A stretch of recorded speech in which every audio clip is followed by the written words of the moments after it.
I'm excited to talk today. It's a topic I like I get to talk to parents who care about their kids, and so that's always fun. A lot of times I'm talking to kids that don't care about anything, so it's a fun treat for me. As mentioned, I'm a marriage and family therapist, and a lot of my work has focused on families as well as with pornography addiction and other things.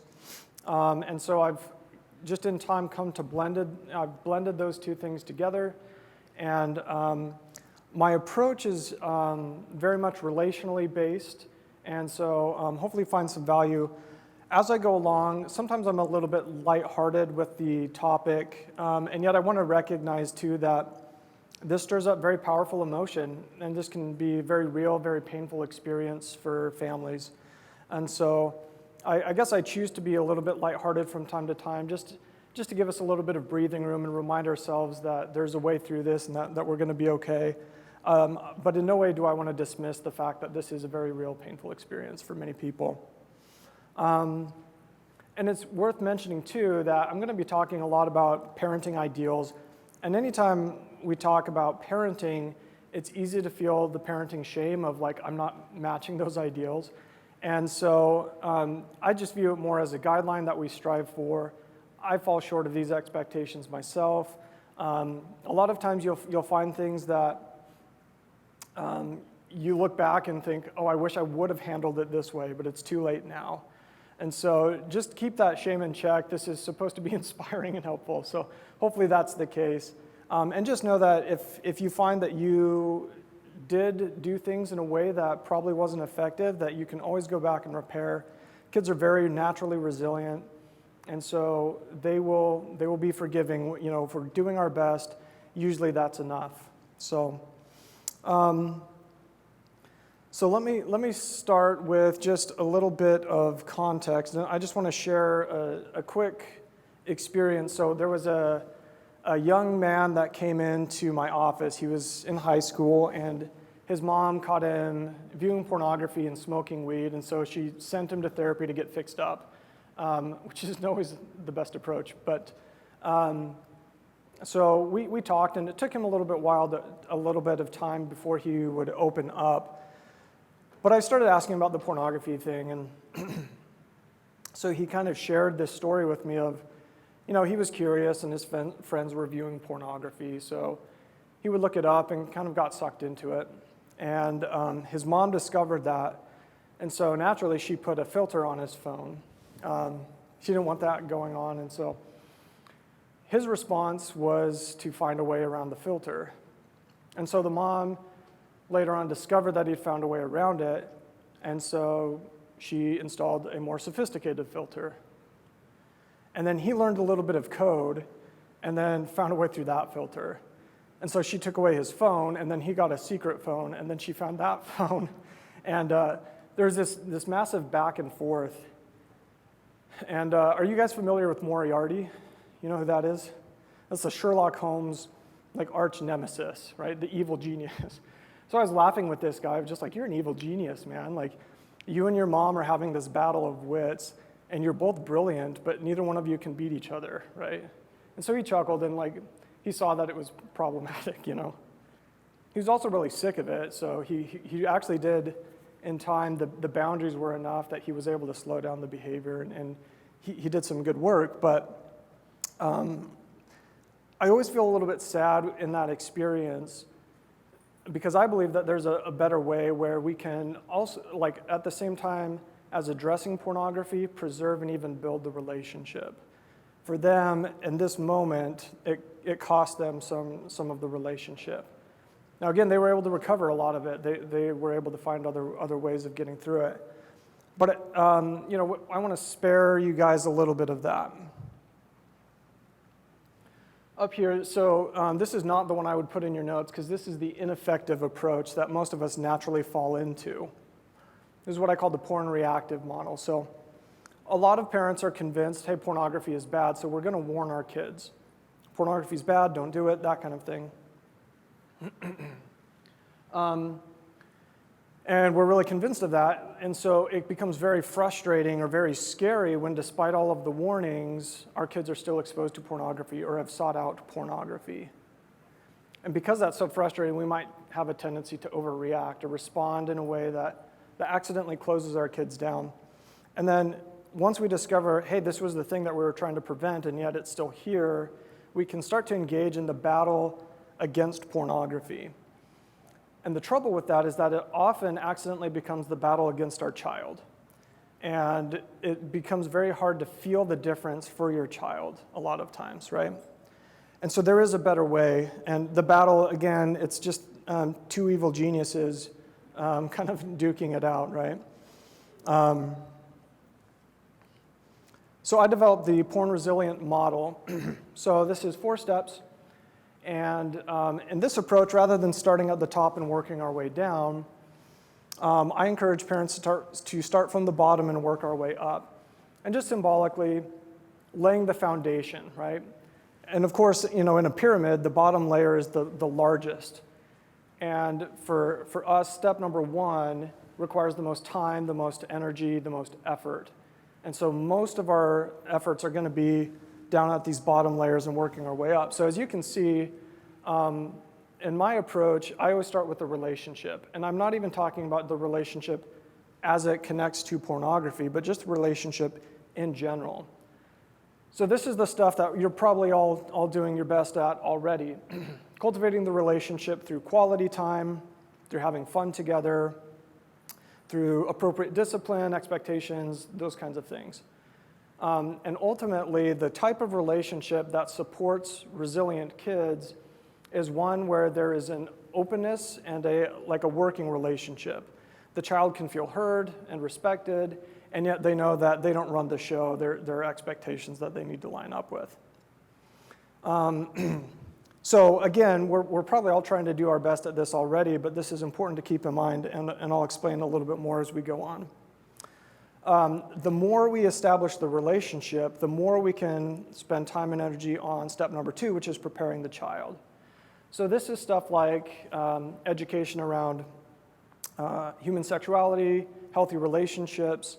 This is cultivating characteristics such as resilience, wisdom, even skills like problem solving or decision making.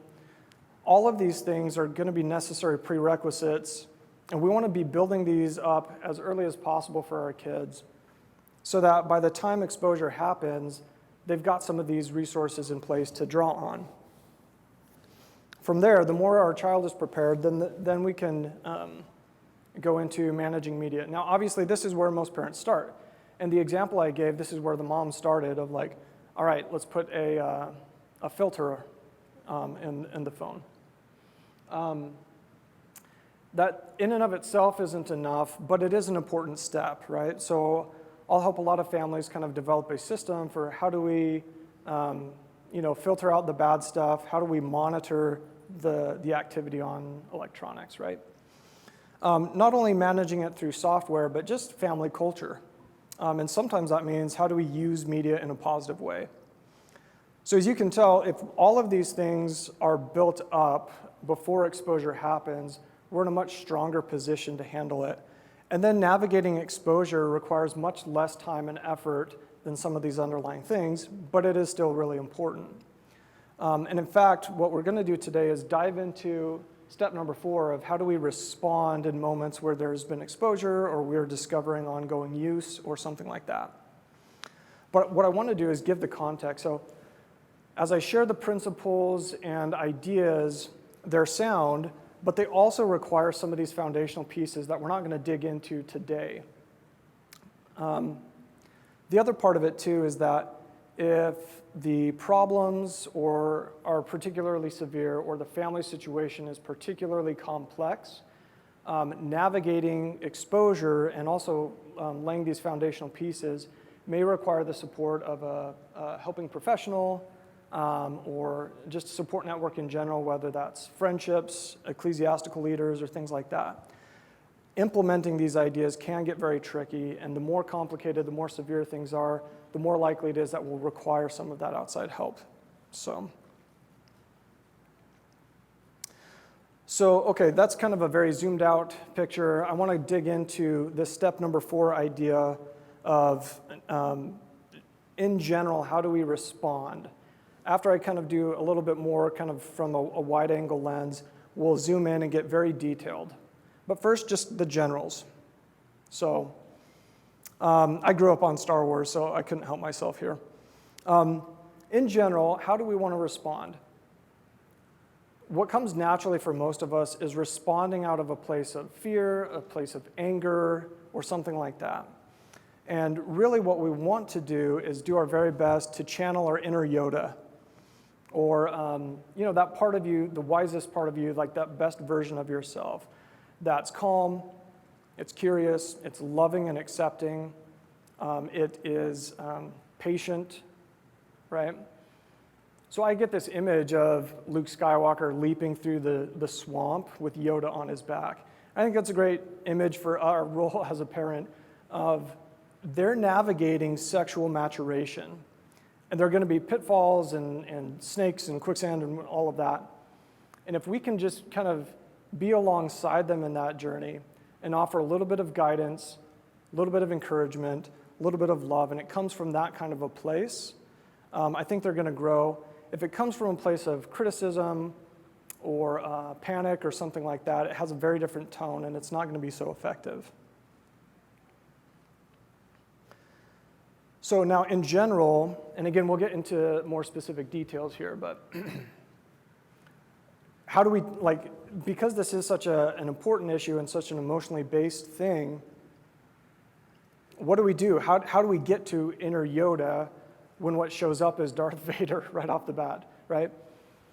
Part of this is I actually recommend that parents take some time after the moment of discovery. So for example, if you see something on the browsing history, or even, unfortunately, sometimes parents will kind of walk in and see what's on the screen or something like that. That feels so urgent and so immediate, but I really encourage parents to take time. So even if it's the example of walking in on something, saying, hey, sorry to walk in on you. I see what's happening here. We need to talk about this. Let's do that tomorrow night after we've had a good night's rest, after I come back from work and you're done with school. Let's revisit this. For now, let's just go eat dinner. I love you. Hang in there. We'll talk about it later.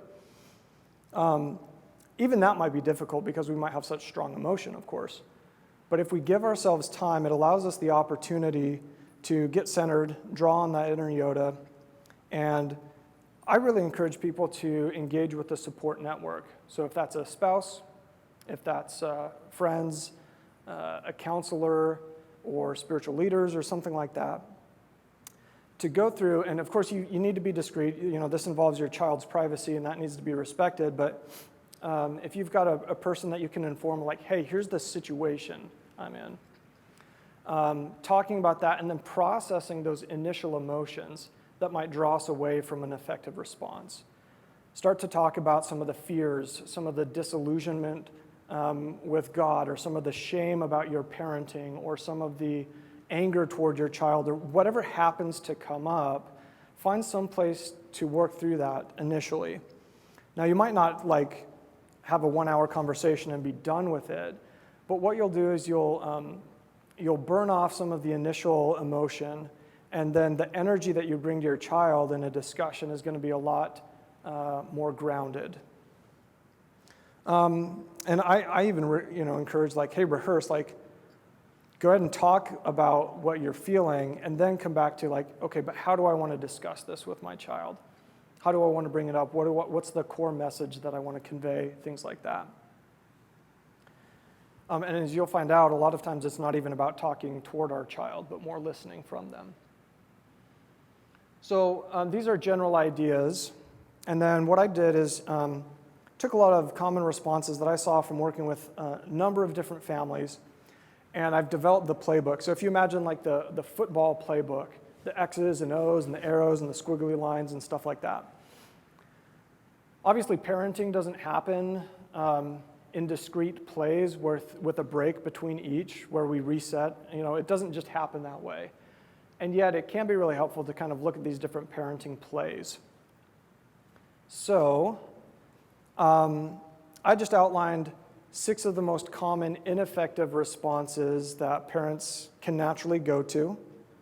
And then I outlined 6 healthy responses that are more effective at growing kids up, opening them up. And what I'll do is I'll go back and forth between these. So I'll look at number 1, and then number 1 on the positive side, number 2 on the ineffective side, number 2 on the effective side. So with each ineffective strategy, I've given a healthy alternative. And I think this will make sense as we go along. Okay, so the first response, or the first play I want to talk about is the hammer. I love this picture just because his hammer is so wimpy, and he thinks he's so tough. My wife was telling me the other day, like sometimes I think I'm being really tough, and I'm not. You probably know, just by the term the hammer, you probably know what I'm talking about, right? So this response is kind of rooted in the anger that we might feel. Again, we don't want this to happen. It's frustrating that this might be showing up in our experience. And with this anger, a lot of times there's a focus on punishment. And the rationale here, sometimes this is just reactive. Sometimes we've thought through our parenting approach and we believe that, hey, if I punish the bad behavior, it will go away. And while we do need to focus on addressing the behavior, this approach tends not to work. It's usually not, I punish, it goes away, and then we're back to a happy family, as you well know. A lot of times the effects become more fear or resentment for your child. They don't want to have this discussion with you anymore. If they're met with a hammer, they are going to start sneaking. They're going to start relying on secrecy, hiding. And it might not slow the behavior down. They're just going to get more sophisticated with how they get around it. Sometimes this can even lead to rebellion, right? I'm sure many of you were kind of the rebellious teenagers of like, if my parents say no, then I'm going to do it, right? So sometimes it can lead to that. Other times I've seen it go the other way where they believe their parents and they're like, you're right, this is bad, I shouldn't do it.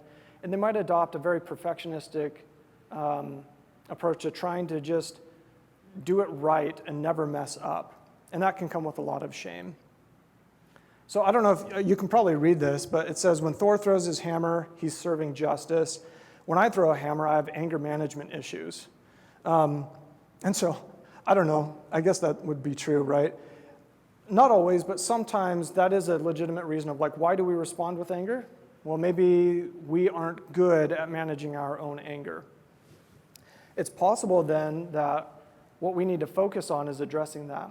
Now, for me, anger is very much related to control. I like to control things. I like to arrange my experience ahead of time, and then when it doesn't go according to plan, that's very frustrating for me.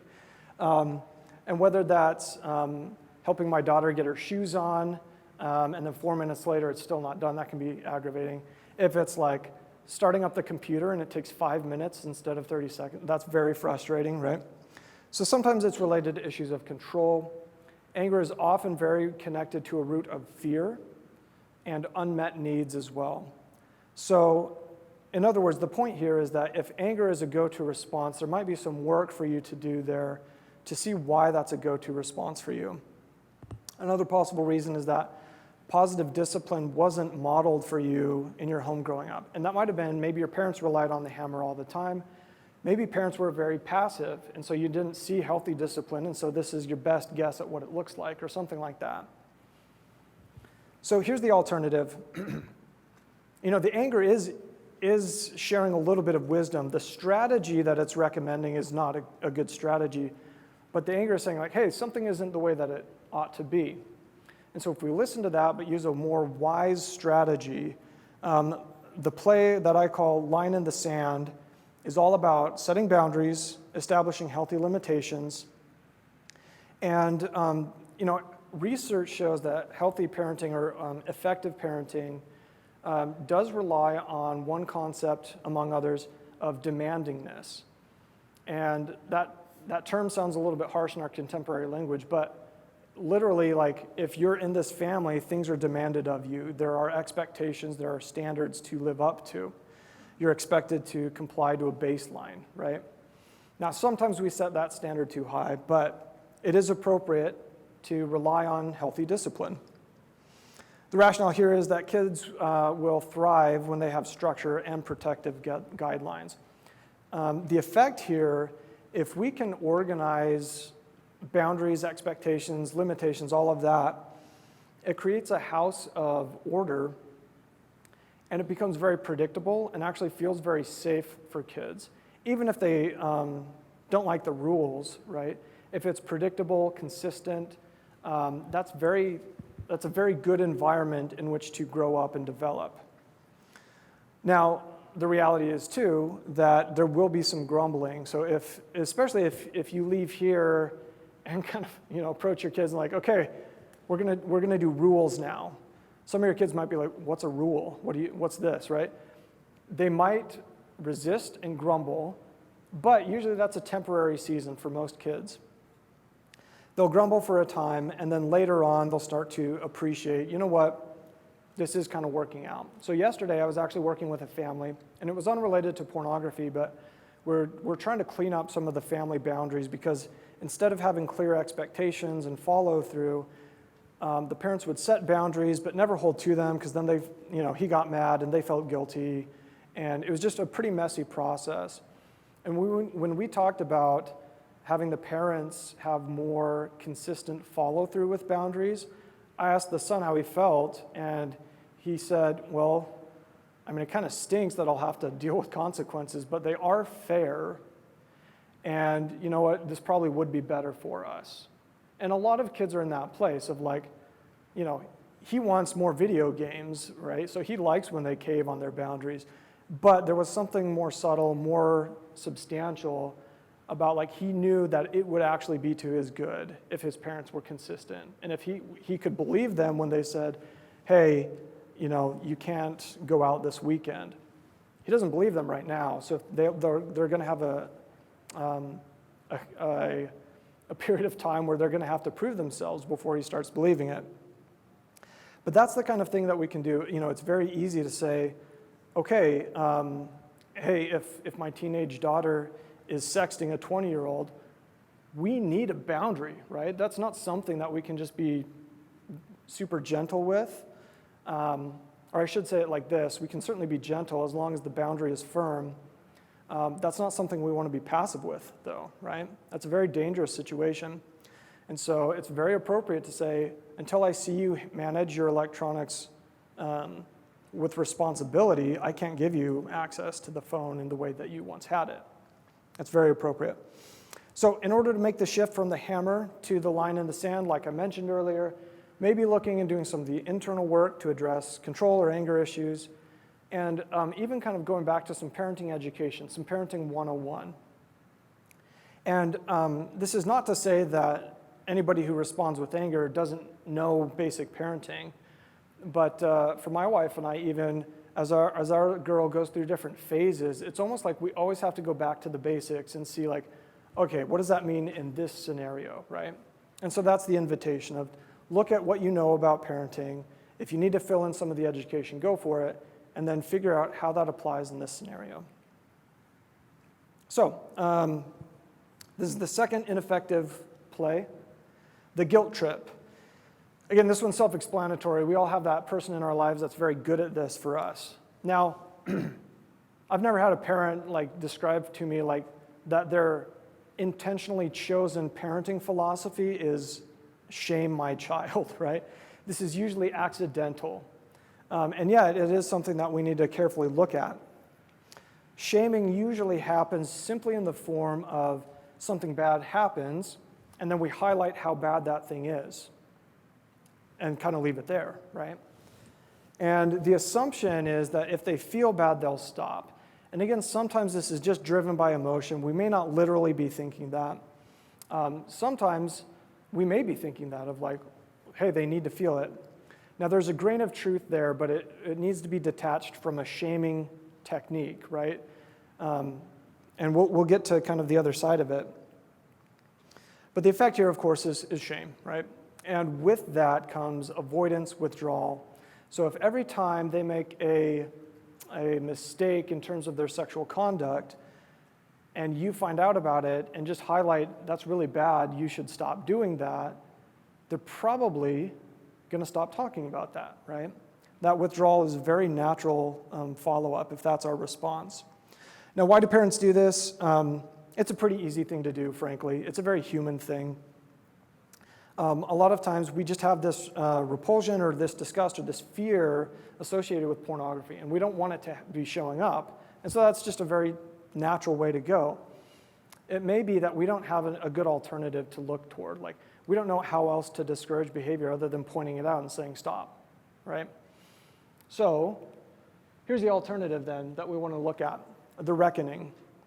So if you're familiar with the concept of mindfulness, what I'm talking about here is cultivating mindfulness in our children.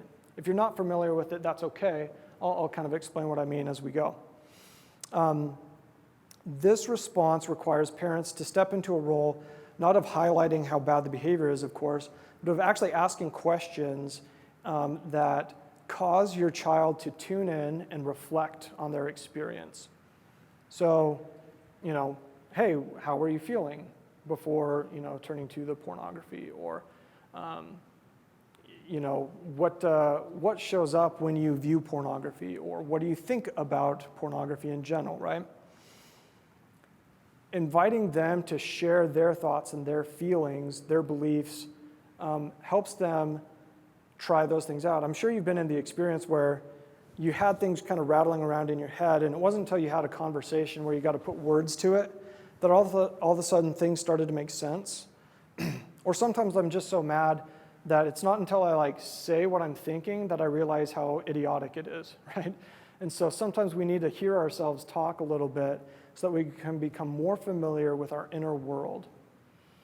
And this ultimately, if they're able to tune in, by the time they're in college, for example, if they know how to tune in and reflect on their thoughts and feelings, it's likely that they're going to be okay. If they've never been invited to do that, they're probably going to struggle and follow just their impulses. So the idea here is that guilt and fear, some of these uncomfortable emotions that do naturally arise when viewing pornography, we do want our children to heed those. So we have to invite them to listen to that. The effect here can be healthy guilt, and children can be motivated to make positive changes in their lives, coordinate with you guys in terms of accountability, things like that. Now, healthy guilt, some of us don't know what that means, right? Because I think our society is actually becoming more familiar with toxic shame, and we know how destructive that can be. But healthy guilt is a very inspiring but painful emotion that helps us line up our behaviors with our values.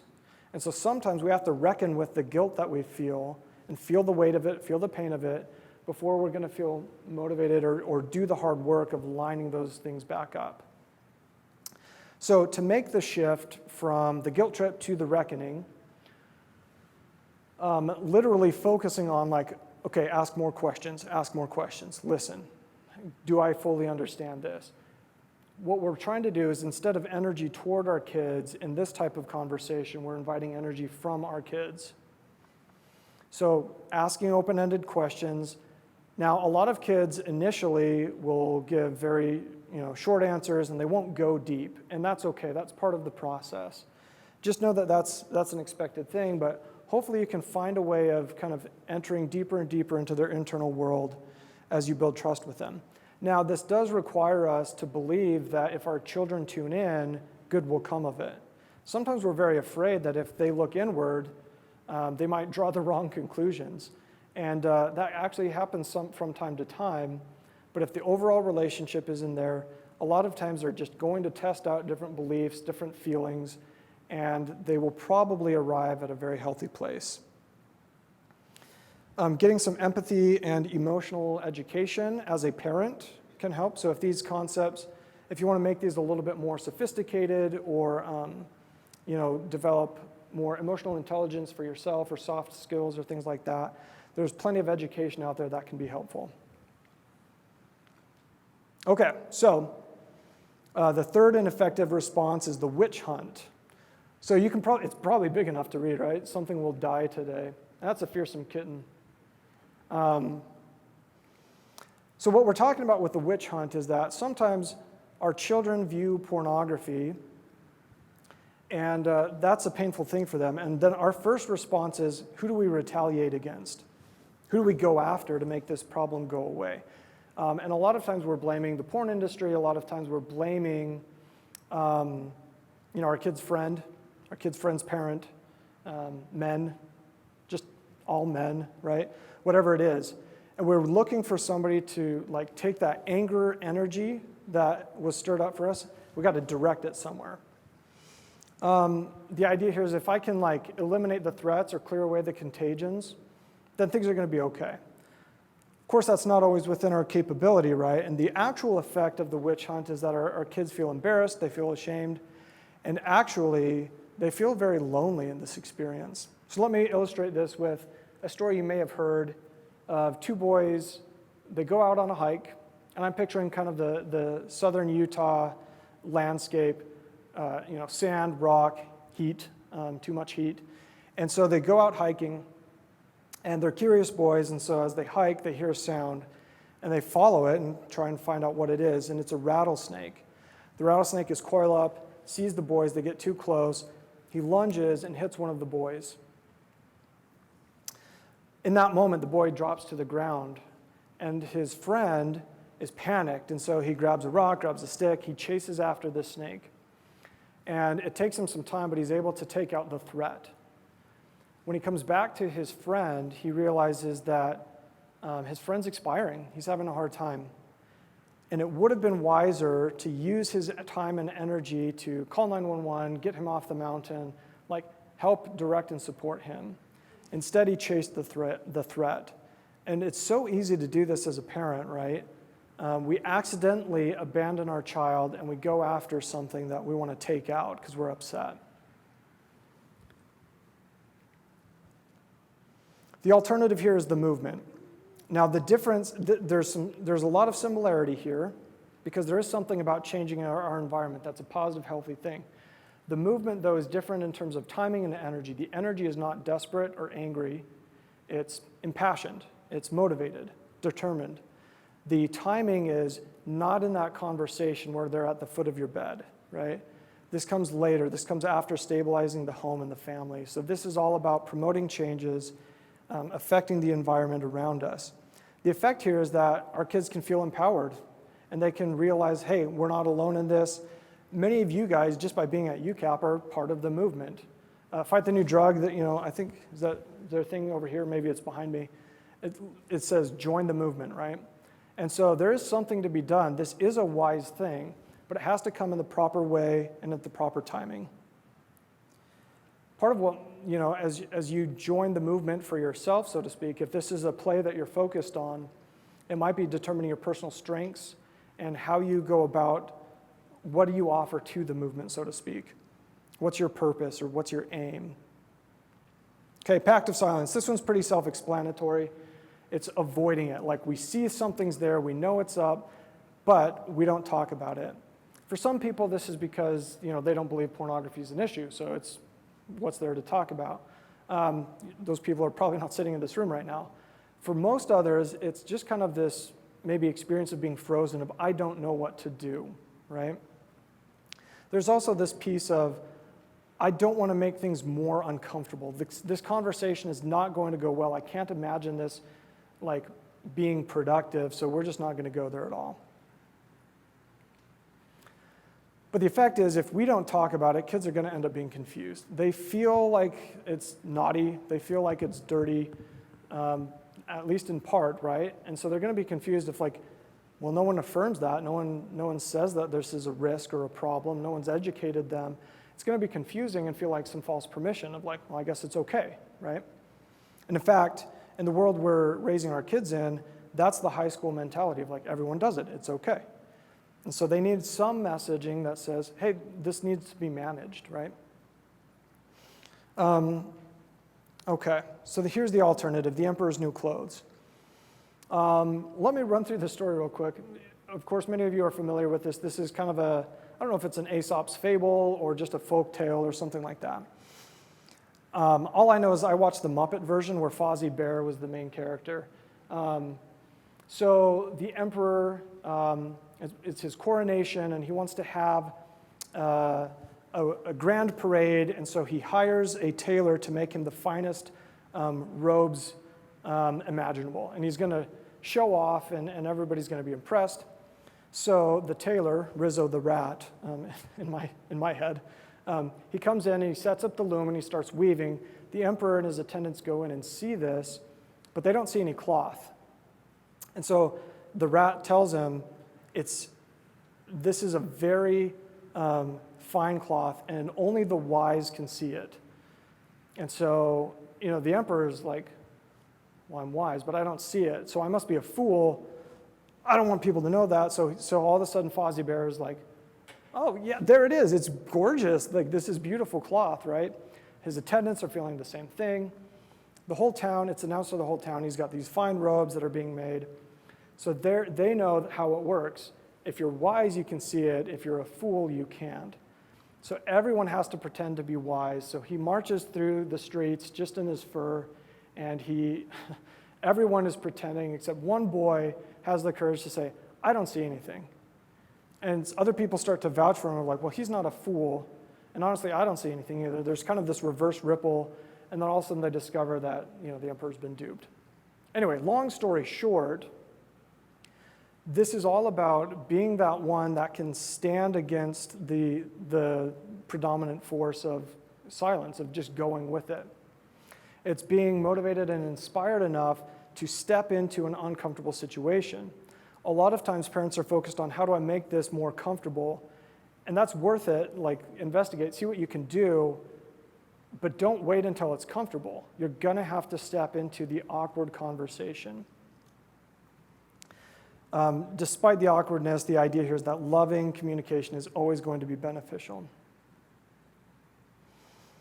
So this probably will have the effect of being really uncomfortable for you and for your kids.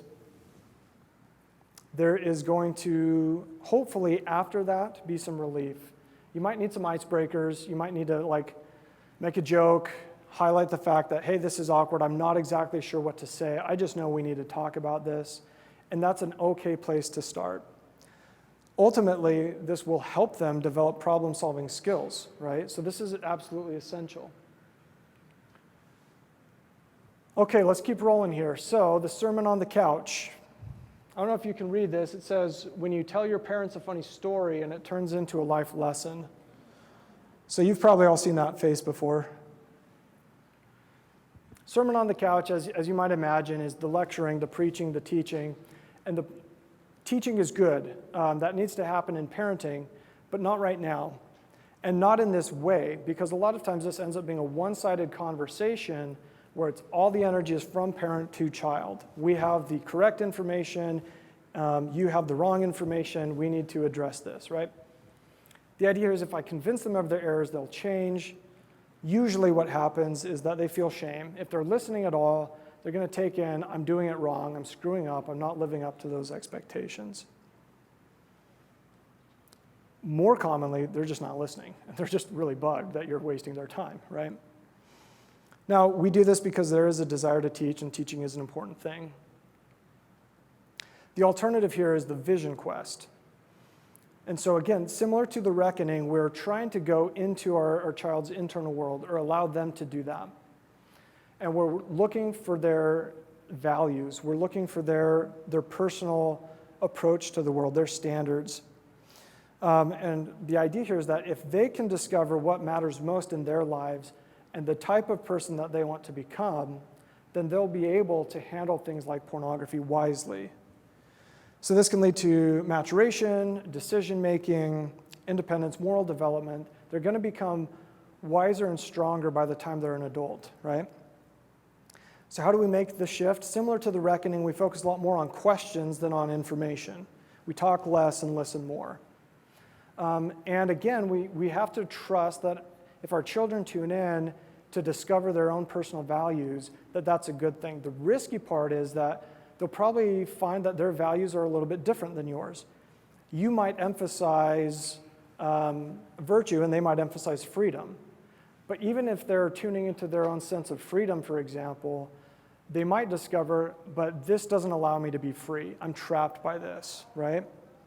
And so it's hard when we discover that our kids look at the world differently than we look at the world, but that can be a beautiful thing, and we need that to happen. Sometimes I'll actually recommend personality assessments because it frames everything as there are different types of people, we need them all, there's no rank ordering, and it reminds us that difference can be okay. Okay, one final one, so bear with me. We're coming to the end here. But this last one's important, the hot mess. And again, you know what this means, right? And again, this one I poke fun at sometimes, but I also have tons of empathy.